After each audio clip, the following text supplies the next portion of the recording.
Combination of sales में दो तरह के कॉम्बिनेशन होते हैं, एक तो सीरीज कॉम्बिनेशन और एक पैरेलल कॉम्बिनेशन। तो सीरीज कॉम्बिनेशन में कैसे डायग्राम होगा, मान लेते हैं ऐसे, ये एक बैटरी है, इसका इंटरनल रेसिस्टेंस है R1, ये E1 मान लो, और एक और बैटरी है, इसका इंटरनल रेसिस्टेंस है R2 और ये E2 है, और ये एक्सटर्नल रेसिस्टेंस R है। ठीक, अब इसमें क्या होगा कि करंट फ्लो करेगा I ऐसे,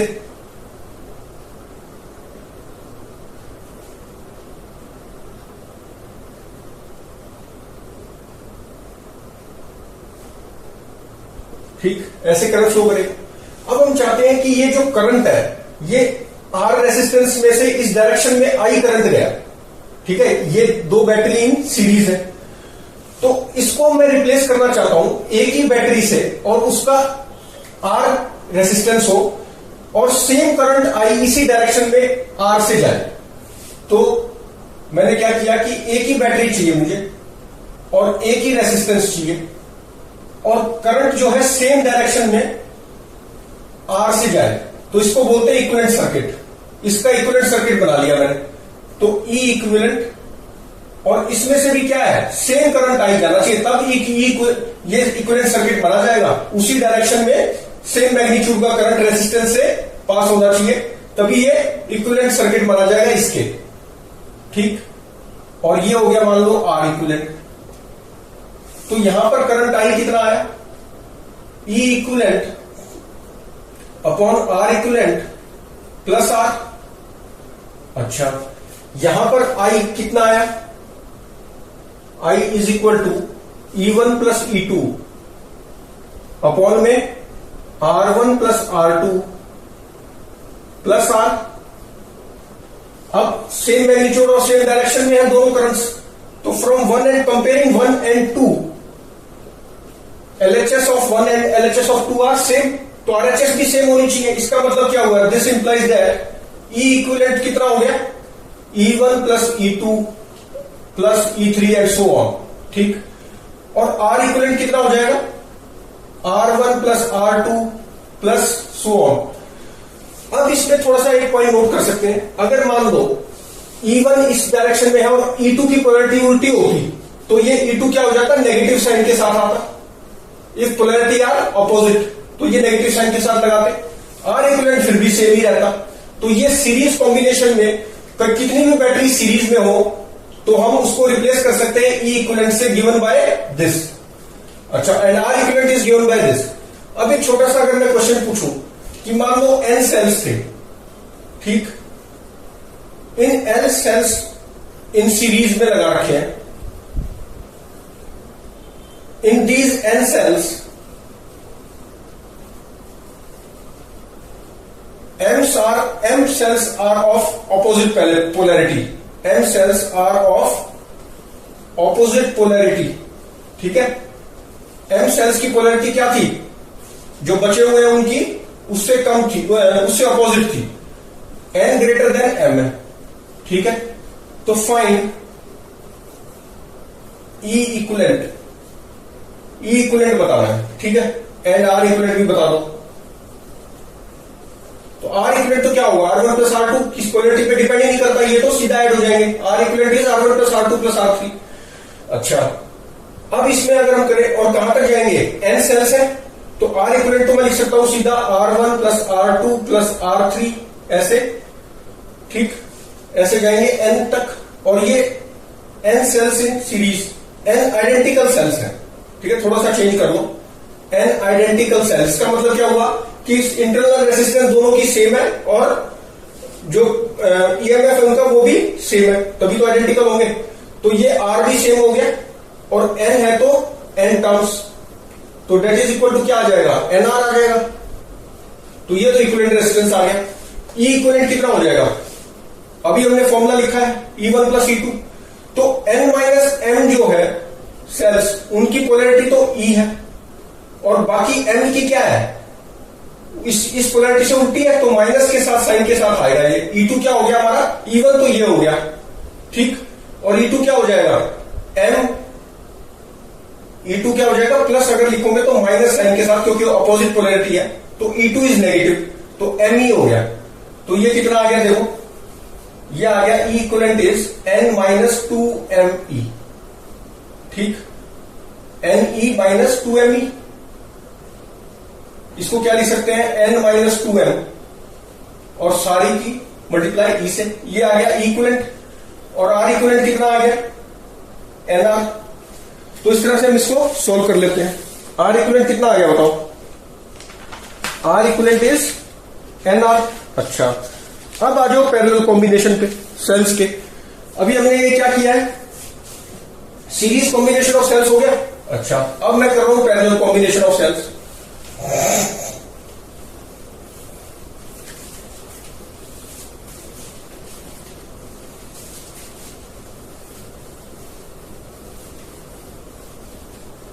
पैरेलल कॉम्बिनेशन ऑफ सेल्स, मान लो बैटरी ऐसे है, ये इसकी इंटरनल रेसिस्टेंस है, फिर एक और बैटरी है, फिर इसकी इंटरनल रेसिस्टेंस है, ऐसे दे रखा है, और यहां पर एक R इक्विवेलेंट लगा दिया।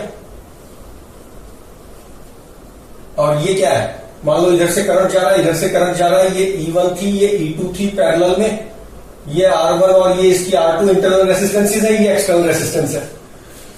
तो इस पे मान लो करंट I जाता है इधर, यहां से मान लो आ रहा था I माइनस एक्स, और यहां से आ रहा था X, तो X और I माइनस एक्स KCL से हम क्या बोल सकते हैं, I रह गया, तो I करंट इसमें गया, I करंट इसमें से पास हुआ, I ऐसे गया, I और ये I गया, और इधर X आया, तो ये इधर X आया होगा, और इधर कितना गया, I माइनस एक्स। अब मैं चाहता हूं कि इस पूरे तामझाम को, जितनी भी बैटरी पैरेलल में हो सकती थी, अभी तो मैंने 2 शो किए हैं, ये 3, 4, 5 कुछ भी हो सकती थी, तो मैं चाहता हूं कि इस पूरे सिस्टम को मैं रिप्लेस कर पाऊं एक इक्विवेलेंट बैटरी E से और उसकी रेसिस्टेंस R इक्विवेलेंट से, so that same current I जाए एक्सटर्नल रेसिस्टेंस R में, same current I will go in external resistance R। ठीक है, तो मैं इसको इक्विवेलेंट में सर्किट में कन्वर्ट करना चाहता हूं, तो E इक्विवेलेंट कितना होगा। अच्छा, तो कैसे करेंगे, अब इसमें KVL लगा दो, एक लूप तो ये मान लो, लोअर लूप ये मान लो, और अपर लूप ये वाला मान लो, तो KVL लगा देता हूं, ऐसे क्लॉकवाइज चलते हैं, तो KVL applying KVL in first, इस वाले लूप में पहले लगाते हैं, तो मैं ऐसे जा रहा हूं, ऐसे जा रहा हूं, ऐसे जा रहा हूं, तो ये हो गया माइनस E2, या फिर ऐसे ही लगा लो, कैसे लगाओगे, ऐसे लगा रहे हो ना, ऐसे, तो ऐसे जा रहा हूं, तो ये हो गया, इसमें भी ऐसे ही लगा लो, वैसे किसी भी डायरेक्शन में कोई सी लगा सकते हैं KVL, मैंने ये वाली चूज कर ली, तो ये हो गया E2, और ये हो गया माइनस IR, फिर इधर गए, इधर गए, इधर गए, इधर गए, और ये इधर आ गए, तो कितना हो गया, माइनस XR2, हाई पोटेंशियल जो लो जाते हैं, तो लो पहुंचे हम, तो XR2 हो गया, XR2 इज इक्वल टू 0। अच्छा, एक इक्वेशन तो ये आ गई। अब दूसरी इक्वेशन इस वाले लूप में लगा लेते हैं, तो यहां से आ जाएगा E1। अच्छा, फिर ये ऐसे गए, ऐसे गए, ऐसे गए, ऐसे गए, माइनस E2 हो गया, माइनस E2, फिर उसके बाद प्लस हो गया XR2, प्लस XR2। अच्छा, फिर ऐसे गए, ऐसे गए, फिर आया plus I minus x into, ये माइनस होगा ना, हाई टू लो पहुंच रहे हैं, तो माइनस साइन के साथ आएगा। ठीक है, हम कैसे जा रहे हैं, ऐसे जा रहे हैं ना, ऐसे, तो ये तो हाई पोटेंशियल था, क्योंकि करंट हाई से लो आता है। अब जब इधर गए तो ये करंट हाई से लो जाता है, तो लो पे पहुंचे, तो I minus x into R1, तो माइनस साइन के साथ आएगा, क्योंकि हाई से लो पहुंचे, तो माइनस साइन के साथ I minus x into R1। उसके बाद प्लस E1 से तो स्टार्ट ही किया था, तो डेट इज इक्वल टू 0। अब इसमें देखो 2 वेरिएबल है, X एंड I। हमें क्या चाहिए, I चाहिए, और इसमें तो आई निकाल ही सकते हैं। आई कितना हो गया, E equivalent upon R equivalent plus R, यह आ गया आई। अच्छा, यहां पर भी आई निकालना चाहते हैं, कैसे निकालेंगे, एक्स आर टू। अच्छा, इसमें ये x है, ओके, x को पहले इकट्ठा कर लो, तो ये इक्वेशन को मैं लिख सकता हूं E1 minus E2 plus x common लेंगे तो ये आएगा R2 प्लस ये कितना है, प्लस R1 है। अगर इसको मल्टीप्लाई करेंगे तो प्लस x R1 आएगा ना, तो x कॉमन आ गया, ये आ गया। अच्छा, और माइनस I R1 है is equal to 0 minus I R1 और प्लस एक्स R1 और ये प्लस एक्स R2, तो x कॉमन आ गया, ठीक है। अच्छा, अब कैसे करें, हमें x एलिमिनेट करना है, तो इसको तो मल्टीप्लाई कर दो R1 प्लस R2 से, ठीक है, और इसको मल्टीप्लाई कर दो माइनस R2 से, इसको मल्टीप्लाई कर दो R1 प्लस R2 से, तो क्या बनेगा, ये R1 प्लस R2 से करोगे तो E2 R1 plus R2 minus I R into R1 plus R2 minus x R2 R1 plus R2 is equal to 0। इसको मल्टीप्लाई किससे करोगे, क्योंकि मुझे एक्स टर्म कैंसिल करनी है, तो यहां माइनस में है, यहां पर प्लस में है, तो ऐड कर देंगे, लेकिन इसको मल्टीप्लाई करो R2 से, तो ये बन जाएगी E1 R2 minus E2 R2 plus R2 R1 plus R2 into x हो गया, माइनस R2 से मल्टीप्लाई करवा रहा हूं ना, नहीं प्लस R2 से करवा रहा हूं, प्लस R2 से फिर ऐड हो जाएंगे ना, ठीक है, तो प्लस R2 से मल्टीप्लाई करा रहा हूं, तो प्लस R2 से मल्टीप्लाई करूंगा तो क्या आएगा, plus x R2 E2 R2 और E1 R2। अच्छा, यहां पे भी I R1 R2 is equal to 0। Adding equation 1 and 2, ये 1 है ये 2 है, adding equation 1 and 2 we get, क्या मिल जाएगा, देखो एडिंग 1 एंड 2 वी गेट, ये देखो x वाली टर्म अब कैंसिल हो गई, x R2 R1 plus R2 क्या है, कैंसिल हो गए, ठीक, तो कितना आ जाएगा, E1 R2 minus E2 R2, तो E2 R2 भी कैंसिल हो रहे हैं, देखो E2 R2 minus E2 R2, तो ये कैंसिल हो गए, E2 R1 ये ठीक है, ये नहीं होगा, और ये है। अच्छा, अब ऐड कर दो, ऐड तो कर ही रहे हैं, तो ये बन गया E1 R1 E1 R2 और माइनस I R1 R2, ठीक है, और यहां पर आ गया हमारा minus I R1 plus R2 और plus E2 R1 is equal to 0। ये कहां से आया, एडिंग 1 एंड 2, एडिंग 1 एंड 2, ठीक, ये आ गया। अब यहां से देखो E1 R2 plus E2 R1, E1 R2 plus E2 R1, ये हो गया, इसको इधर ले गया मैं, तो I कितना आ जाएगा, I कॉमन निकाल लिया, R1 plus R1 R2 plus R into R1 plus R2, या this implies that I is equal to E1 R2 plus E2 R1 upon में क्या आ गया, R1 plus R2 plus R into R1 plus R2। अब देखो इस I को और इसको मैं कंपेयर नहीं कर पा रहा, क्योंकि डिनोमिनेटर जो है सेम सा नहीं है कुछ, ठीक, तो हमने क्या किया, इसको थोड़ा और सॉल्व कर लेते हैं, हम इसमें R1 प्लस R2 को कॉमन निकाल लेते हैं, तो E1 R2 plus E2 R1 upon में R1 प्लस R2 को मैंने कॉमन निकाल लिया, तो अंदर क्या बचा, R plus R1 R2 upon में R1 प्लस R2, यही बचा कि नहीं बचा, इसको अगर मल्टीप्लाई करेंगे तो यही मिल जाएगा ना, R1 plus R2 into R और R1 R2, ठीक है। अब कंपेयर कर सकते हैं, ठीक है, अब कंपेयरिंग दिस टू, इसको थर्ड मान लो, इसको 4, कंपेयरिंग 3 एंड 4, तो हम क्या बोल सकते हैं कि भाई इसको थोड़ा सा और एडजस्ट कर लो। R1 प्लस R2 को मैंने यहां से हटा के यहां लिख दिया, बात तो एक ही है, कंपेरिजन में आसानी रहेगी। तो अगर हम नीचे देखें, अब डिनोमिनेटर में देखो, यहां R है, ये भी R है, तो ये चीज क्या होगी, कंपेयरिंग दिस एंड दिस, क्योंकि LHS दोनों का सेम है करंट आई, तो मेरा मिल गया R equivalent is equal to हो गया R1 R2 upon R1 plus R2।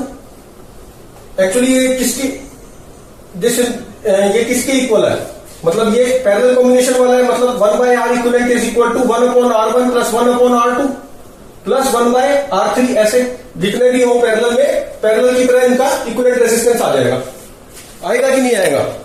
ठीक है, तो पैरेलल इक्विवेलेंट रेजिस्टेंस आ गया। ओके, अब ई इक्विवेलेंट निकालना भी है मुझे। ई इक्विवेलेंट कैसे निकलेगा? अब देखो, कंपेयर जब कर रहे थे तो R इक्विवेलेंट मिल गया मुझे, R था, ये R था डिनोमिनेटर में, तो R इक्विवेलेंट किसके इक्वल हो गया, इसके, मतलब 1 by R equivalent is this. Okay, और ई इक्विवेलेंट किसके इक्वल हो जाएगा, E1 R1 plus E2 R2 upon में R1 प्लस R2। ये हो गया। ये कैसे हो गया, इसको और कैसे लिख सकते हैं, R1 R2 से मल्टीप्लाई कर लो। अच्छा, ये चीज आ गई। अगर मान लो ये 3 बैटरी होती, 3 का होता, तो ई इक्विवेलेंट क्या आता मेरा? अगर मान लो यहां पर बैटरी एक E1 थी, फिर E2 थी, मान लो E3 E4 भी होते, तो ये क्या बनता, E1 R1 E1 के साथ क्या है, E1 के साथ तो R2 है ना, थोड़ा गलत लिख दिया मैंने, E1 के साथ R2 है, E2 के साथ R1 है। अगर 3 बैटरी होती तो कैसे आता ये आता E1 R2 R3 plus E2 R1 R3 plus E3 R1 R2, तो ये इस तरह से आता, ठीक है। और यहां पर क्या हो जाता, R1 plus R2 plus R3 आता, और यहां पर क्या हो जाता नीचे R प्लस, इस तरह से चलता है ये, मतलब 1 by R1 plus 1 by R2 plus 1 by R3, इस तरह से होता। अगर 3 होते तो ऐसे ही आता ना, 3 होते तो कैसे आता बताओ, ऐसे ही आना था, ये 3 होते तो। अच्छा, ये मैंने थोड़ा गलत लिख दिया, ये हमने जो चेंज किया इसको, तो R इक्विवेलेंट में ये है, ठीक है, R1 प्लस R2, इसमें से ये कॉमन लिया मैंने, तो ये आ गया R plus R1 R2 by this, ये तो है ही। अच्छा, तो ये इस तरह से आता, मतलब ठीक। तो कहने का मतलब क्या है, 4 होते तो उस तरह से फिर लिखते हो। अब मैं क्या कर रहा हूं, अगर ये ऐसे होता 3 होते, तो मैं डिवाइड कर रहा हूं इसको 1 बाय R1 R2 R3 से, न्यूमरेटर और डिनोमिनेटर दोनों को, तो कोई फर्क नहीं पड़ेगा इक्वालिटी में। ऊपर को भी इससे डिवाइड मल्टीप्लाई कर रहा हूं मैं, और डिनोमिनेटर को भी इस टर्म से मल्टीप्लाई कर रहा हूं, तो कोई फर्क नहीं पड़ना। तो क्या आएगा देखो, या इसको भी भूल जाओ, ये थोड़ा सा कंफ्यूजन कर रहा है, पहले 2 के लिए समझ लेते हैं, तो 3 का अपने आप लिख पाएंगे। तो 2 के हिसाब से तो कोई क्लैरिटी है, बिल्कुल यही आएगा। अच्छा, अब क्या करो, multiply numerator and denominator by 1 upon R1 R2, ठीक है। इससे मल्टीप्लाई, न्यूमरेटर को भी इससे मल्टीप्लाई करो, डिनोमिनेटर को भी, तो we get E equivalent is equal to E1 R1 R2 से करेंगे तो R2 कैंसिल हो गया, अपॉन R1 आ गया, प्लस E2 R1 कैंसिल हो गया, अपॉन R2 आ गया, ठीक, एंड सो ऑन, ऐसे चलता जा रहा है ये, ठीक है। अच्छा, नीचे क्या आ जाएगा, 1 upon R2 plus 1 upon R1 and so on, ठीक। अब अगर मान लो इसमें 3 सेल होते या 4 होते पैरेलल में, तो ये क्या हो जाते, E3 बाय R3 आ जाता, E4 बाय R4 आ जाता, ठीक, और ये 1 by R1 1 by R2 1 by R3 plus 1 by R4 and so on, तो ई इक्विवेलेंट ऐसे आता। अब कुछ चीजें नोट कर सकते हैं, अब हमने ई इक्विवेलेंट भी निकाल लिया और आर इक्विवेलेंट भी निकाल लिया, ठीक है। अब इसमें कुछ चीज हम नोट कर सकते हैं, क्या, कि अगर ये जो बैटरी पैरेलल में हम ले रहे थे, ये बैटरी थी, फिर इसकी पोलैरिटी तो हमने सेम डायरेक्शन में ली थी ना। अगर ये पोलैरिटी मान लो ऐसे हो जाती, तो इसको फिर हम E2 को माइनस साइन से करते रिप्रेजेंट, तो ये क्या होता, यहां पे नेगेटिव आ जाता, ठीक है। और मान लो ये वाली भी ये वाली पोलैरिटी होती तो फिर ये नेगेटिव आता, या मतलब ये अपनी पोलैरिटी के हिसाब से प्लस और माइनस साइन लेंगे। एक तो इसका ध्यान रखना है। दूसरी चीज क्या है, पोलैरिटी के हिसाब से लेंगे। अच्छा, अगर मान लो सारी बैटरी जो पैरेलल में लगी हुई थी उन सब की जो ईएमएफ है वो ई है, E1 E2 नहीं है, सबकी ई है, ऐसे ई है, तो ये क्या बन जाएगा, सबकी ई है तो मान लो 3 बैटरी थी, तीनों की ई है, तो ये ई हो गया, ये भी ई हो गया, ये भी ई हो गया। आइडेंटिकल बैटरीज थी, मतलब आइडेंटिकल थी तो ये R1 भी R हो गया, R हो गया, R हो गया, तो ये क्या हो जाएगा 3E/R, और अपॉन में क्या आ जाएगा R और R। ठीक, ये फॉर्मूले के अकॉर्डिंग ये बन गया, तो ये हो गया 3/R। तो ये क्या होगा, देखो 3/R, ये 3 से 3 कैंसिल हो गया, R से R कैंसिल हो गया, तो E इक्विवेलेंट क्या आ जाएगा। अगर आइडेंटिकल बैटरीज पैरेलल में लगी हुई है तो इक्विवेलेंट क्या आ जाएगा उसका, E के बराबर ही होगा। जो एक बैटरी की ईएमएफ है वही पूरे सर्किट की इक्विवेलेंट होगी, मतलब E equivalent is equal to E, जो एक बैटरी की E है वही हो जाएगी अगर आइडेंटिकल बैटरीज लगी हुई है तो ये दो चीजों से हम ये कर पाए। और पोलैरिटी के हिसाब से ये प्लस या माइनस आते जाएंगे। ठीक है, तो हमने 2 के लिए निकाला था, 2 के लिए ये बन रहा था E1/R1 E2/R2 इस तरह से। तो तीसरी होती तो क्या बनता E3/R3, और ये 1/R1 1/R2 प्लस 1/R3 ऐसे चलता। ठीक है, तो इस तरह से हम इसको कर सकते हैं। अच्छा, तो इसमें R इक्विवेलेंट क्या हो जाए, 1/R equivalent is 1/R1 plus 1/R2 plus 1/R3, इस तरह से चलता जाएगा। ठीक है, तो ये हो गया। अब इसमें एक क्वेश्चन और करते हैं हम। क्वेश्चन क्या है, एक क्वेश्चन और करेंगे इससे रिलेटेड, थोड़ा इजी हो जाता है सॉल्व करने में नेक्स्ट वीडियो में।